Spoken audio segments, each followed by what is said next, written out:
Du coup, Rachid Wahabi, comment ça se passe le ramadan pour toi et surtout, comment tu fais pour le valoriser? Le ramadan, alhamdoulilah, il se passe très bien. Et très bonne question pour la valorisation du temps pendant le ramadan. C'est très important en fait de profiter pleinement en fait de ce mois béni.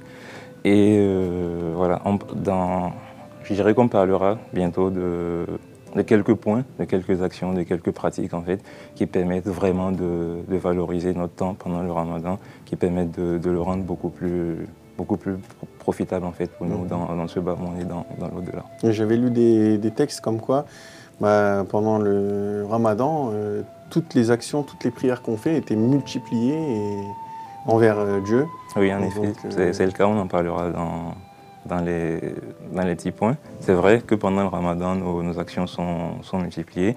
Récemment, j'en parlais avec un de nos amis, il disait en fait le mois de ramadan, c'est un peu comme une promotion pour nous. Donc en fait, pour les mêmes actions qu'on avait l'habitude de faire, on avait une certaine récompense, mais là, ces récompenses sont multipliées par 1000, 1 million et voire plus. Donc en fait, c'est le moment pour nous en fait, de maximiser et on verra en fait comment profiter à fond de ce mois-là. Déjà, pour commencer, on peut parler d'un hadith du prophète, qui nous dit en fait que ma communauté ne sombrera jamais dans la honte et le déshonneur aussi longtemps qu'elle animera le ramadan de ses actes d'adoration. Ah oui. Donc déjà, on voit l'importance en fait d'animer son ramadan, si on peut le dire ainsi. En fait, dans la traduction du hadith, le mot animer en fait peut aussi signifier vivifier ou ravifier le mois de Ramadan en fait. Donc l'important c'est de savoir en fait comment donner vie à son temps pendant le mois de Ramadan. Ouais, comment le célébrer chaque jour. Voilà, c'est ça. Et à cet effet en fait, l'auteur du livre, il nous donne des conseils à travers 8 points qu'on abordera. Le premier point, c'est de s'efforcer dans la mesure du possible pour effectuer en fait toutes nos prières à la mosquée. Déjà, je fais chacune des prières à la mosquée, c'est ce qui est recommandé. Mais après, pendant le mois de Ramadan, notre vie ne s'arrête pas. On a toujours une vie, on a toujours un travail, on a toujours des études à faire. Donc c'est vrai qu'il n'est pas évident de dire qu'on fera chacune des prières à la mosquée pendant le mois de Ramadan, mais l'objectif en fait, c'est de maximiser le nombre de fois où on va à la mosquée pendant ce mois-là. Déjà les prières du matin, Fajr, les prières du soir, Maghrib et Isha, on doit en fait au moins faire l'effort d'y aller dans la mesure du possible. Il y a plusieurs avantages à cela. Déjà, la prière en communauté, on connaît l'avantage de la prière en communauté, elle est bien meilleure que la prière toute seule. Et le deuxième point en fait, c'est sur le plan social. De se retrouver avec les membres de la communauté à la mosquée, partager en fait l'esprit ce mois de Ramadan, c'est important en fait de le faire. Et en plus avec nos récompenses qui sont multipliées, c'est tout bénéfice en fait pour nous. Donc si on peut dire, déjà faire la prière en communauté, c'est 27 fois plus bénéfique. Voilà. Et en plus de ça, vu que c'est le Ramadan, on a la promotion x 1000, voilà, donc c'est x 27 000. Exactement, donc en fait, plus on y va, plus on a du stock en fait. Et ouais, c'est bon de connaître les bonnes promos, hein. Les bons plans, n'oubliez pas. C'est comme ça. Super, très bien. Le deuxième point du coup, en fait, il ne concerne pas tout le monde, une certaine partie, c'est d'aller à la mosquée avec nos enfants, avec les enfants. Maintenant que tu dis ça, tu sais, mon père, il nous emmenait tous les matins, lors du Ramadan, enfin, tous les matins, quand on était petits, non, mais avec l'âge, oui. Mais au moins les week-ends, les matins, mon père, on allait ensemble à la mosquée faire la prière du matin. En effet, oui, c'est une très bonne pratique. Ça a beaucoup d'avantages. Déjà, en fait, on sait tous que pendant le Ramadan, on a une certaine spiritualité, une certaine facilité à ressentir la spiritualité qui nous anime. Du coup, en fait, c'est le moment en fait, d'en faire profiter aux enfants. Donc en fait, pendant ce mois de Ramadan, les enfants qui sont encore, je dirais, innocents, qui ne saisissent pas encore l'importance peut-être de la religion et tout. Donc en fait, c'est le moment de les imprégner en fait de cette spiritualité du mois de Ramadan pour qu'ils puissent voir en fait l'importance. Et le deuxième point aussi, c'est surtout que les enfants puissent aussi voir l'importance d'une vie en communauté. Parce que dans le premier point, je disais que aller à la mosquée, ça permettrait de vivre en communauté, de partager ces moments-là. Ça permet aussi aux enfants de le voir, en fait, de voir que voilà, c'est bien de rester avec nos semblables, de partager, de voir l'importance de l'entraide qu'il y a en fait au sein de la communauté musulmane. Donc c'est le moment d'en faire profiter aux enfants. Très bien, bah, super. Ouais. Eh ben merci Rachidou Habib pour ces exemples. Oui, bah, c'est pas terminé, on continue. Ah, on en a encore. Il y en a beaucoup. Allons-y. Le troisième, bah, j'avais dit, c'est rien 8 points. Le troisième point, c'est rencontrer ses proches. D'accord. Bah, déjà, aller à la mosquée, amener nos enfants à la mosquée, on rencontre nos membres de la communauté, mais il faut aller encore un peu plus loin, rencontrer ses proches, ses amis, les voisins, discuter avec eux, partager, voilà, toujours dans l'idée en fait de partager cet esprit du mois béni du Ramadan. On peut voir en fait que ces 3 premiers points-là sont beaucoup plus axés en fait sur la rencontre de l'autre, sur le partage, sur la vie en communauté. Donc maintenant, on abordera d'autres points qui sont beaucoup plus axés sur l'adoration.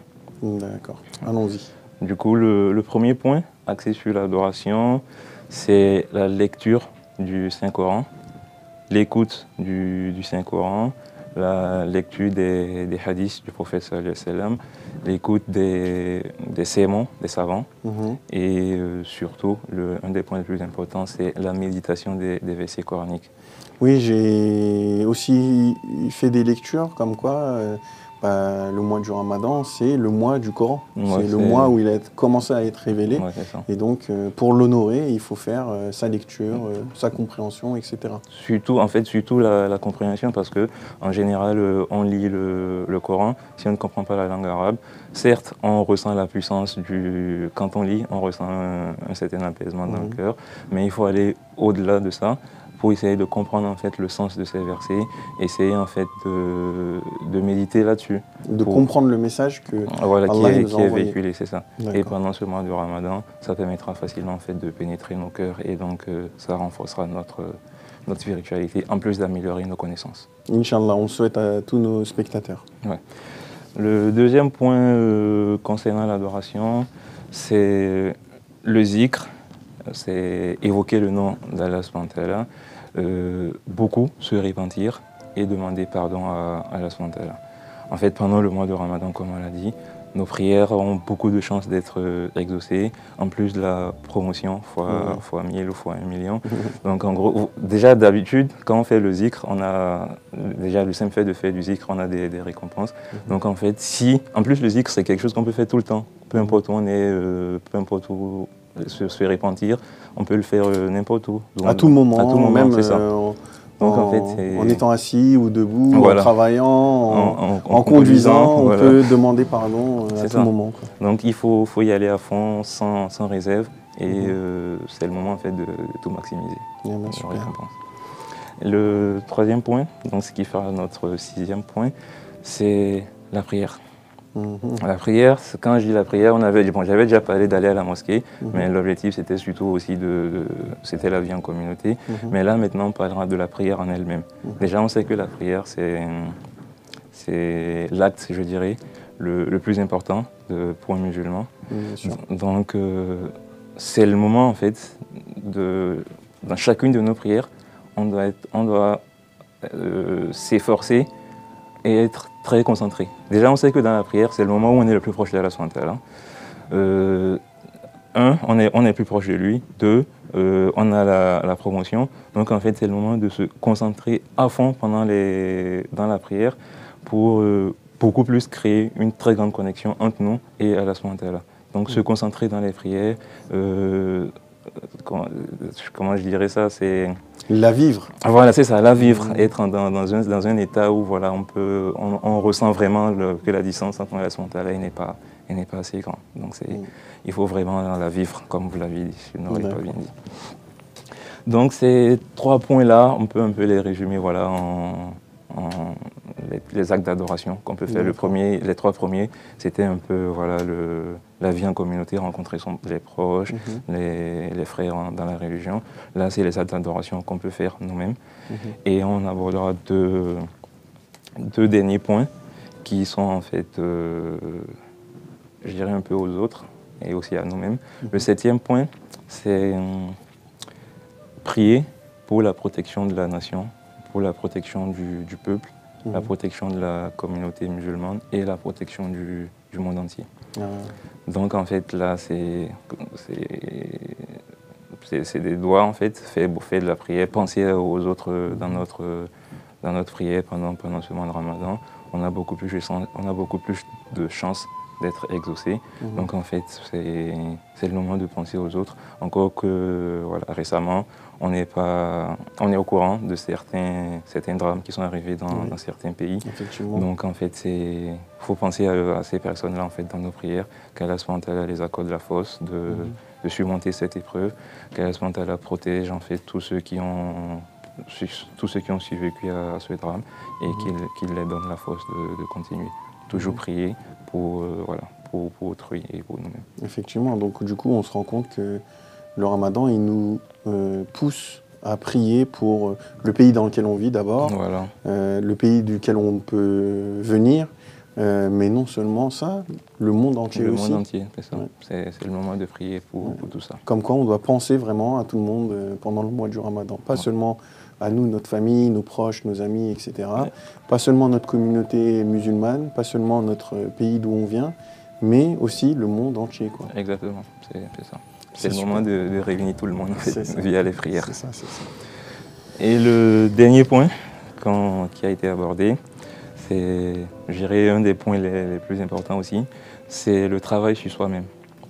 Déjà pendant le mois de Ramadan, en fait, c'est aussi le moment de faire son autocritique, le moment de se réévaluer, de se renouveler, de déterminer en fait ses défauts en tant que personne, en tant que parent, en tant qu'enfant, en tant qu'époux, en tant qu'épouse. C'est le moment d'identifier ses défauts, le moment de faire son autocritique et surtout en fait le moment de prendre de très grandes résolutions pour essayer en fait de lutter en fait contre nos défauts, essayer de s'améliorer et essayer en fait d'évoluer en tant que personne. En vrai, c'est un point que je trouve très important. Déjà, on devait le faire tout le temps, mais pendant ce mois de Ramadan, on doit beaucoup plus réfléchir là-dessus, essayer d'être une meilleure personne en fait. Ça me fait penser un peu comme au Nouvel An, vous savez. On est nombreux à se dire, oui, moi, après le Nouvel An, j'arrête de faire ceci, je commence à faire ceci. Et bien là, avec la miséricorde qui est pendant le mois du Ramadan, c'est beaucoup plus facile d'appliquer ces résolutions, j'ai l'impression. Par exemple, quand on se dit, voilà, moi, cette année, je commence mes prières, hop, le mois du Ramadan, il nous facilite ça, en fait. J'ai l'impression que c'est plus qu'une porte ouverte, c'est vraiment un toboggan qui nous laisse nous faciliter les résolutions à prendre pour la nouvelle année qui arrive, quoi, en fait.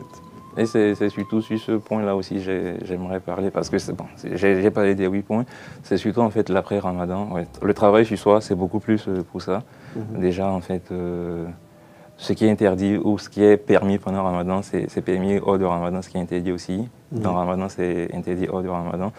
Pendant Ramadan, toutes les résolutions qu'on a prises, peut-être que pendant Ramadan, je sais pas moi, peut-être on se levait les matins, chaque matin pour faire le tahajjud, ce qui n'était pas le cas hors de Ramadan. Du coup, on doit prendre la résolution en fait de continuer cela jusqu'au prochain Ramadan, si Allah nous accorde la vie, ou de faire notre maximum. Très bien.